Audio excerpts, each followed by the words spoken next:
you kind of have your hands in a little bit of everything right now. Yeah. So many different projects. So, I mean, you're here with Shinedown. How does that feel to bring Shinedown to the FedExForum? It feels amazing because I feel like I've played every arena in the world and not played this one. So it feels really good. I mean, it's like surreal. Like, I saw that they put me in the Hubie's Hall and they put my picture up, and like I started crying, and it was the whole thing. So yeah, it feels good. A lot of friends, family going to be at tonight's show?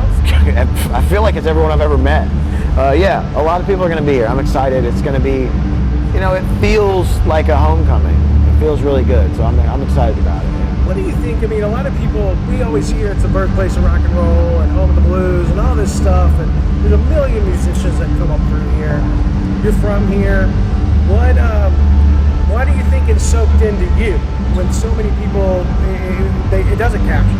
I mean, right place, right time. I don't know. I just grew up on Beale Street, you know. So for me, grew up in Nutbush, between Nutbush and Bartlett. My mom lived in Bartlett, my dad lived in Nutbush, and I would come down here all the time and hear music, and it just made me happy. And then I remember it was the first thing I took to naturally. Like, I played sports and did all those things, you know, played for the Travelers baseball team and all the Memphis sporting things. And then when I found guitar, it felt like that was the most, I felt like I picked up that without having to try as much. And so it was the first thing I ever really loved doing. Any local music teacher or guitar? Yeah, Rick Forbes, who used to work at Yarbrough's. I think he still made one day a week. But yeah, Rick Forbes was my guitar teacher when I first started. To this day, if I ever have a question about something, I'll call him. No matter how successful we get, like, I'll be like, hey, can you help me with this? There was a part I played on the record that I couldn't figure out how I played it, and I called him about it, and he figured it out. It's the best out there. So no, I'm sorry, Rick, if you get a bunch of calls after this. Your kids musically inclined at all? Yeah, both my kids listen to music all day long to the point of annoyance. The youngest one is really into guitar right now. They both like music. I feel like the youngest one's probably going to be the one, if there is. You know, they both sing in key, which is very hard for kids. So I'm proud of that. But my wife's an amazing musician too. So would you take on the role of like instructor or coach in that situation, or you? I'd probably let her do it, honestly. I think for guitar, I'll probably start teaching my youngest because he's really into guitar. So I'm interested to see what happens there, but yeah. One of the special things about this particular tour is, as you guys have partnered with the American Suicide Prevention. Yeah. What is that partnership about, and why is it important to Shinedown?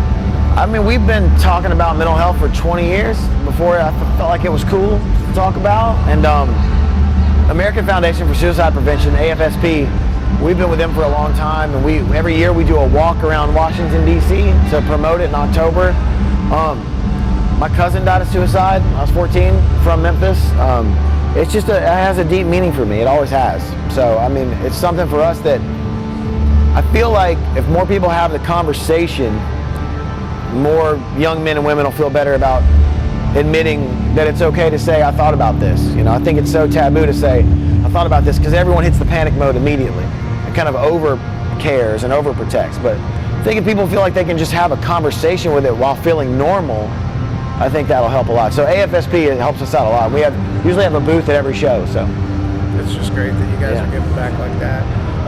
When you're in town for a stint like this, I know you said you had a couple of nights that you've been here. I mean, what do you do when you come home? I didn't do anything yesterday. I went to Soulfish for lunch, and then I stayed home the whole rest of the day. I live here. I still live here. So I'll live here my entire life. So I don't need to hit any places because I'll be home in 4 weeks. You know? Right. Finally tonight, what are the fans in for when Shinedown takes the stage? It's a very, very large show. I mean, there's a ton of production, there's a ton of pyro, a lot of fire. From start to finish, it's one of the most exciting shows we've ever put together.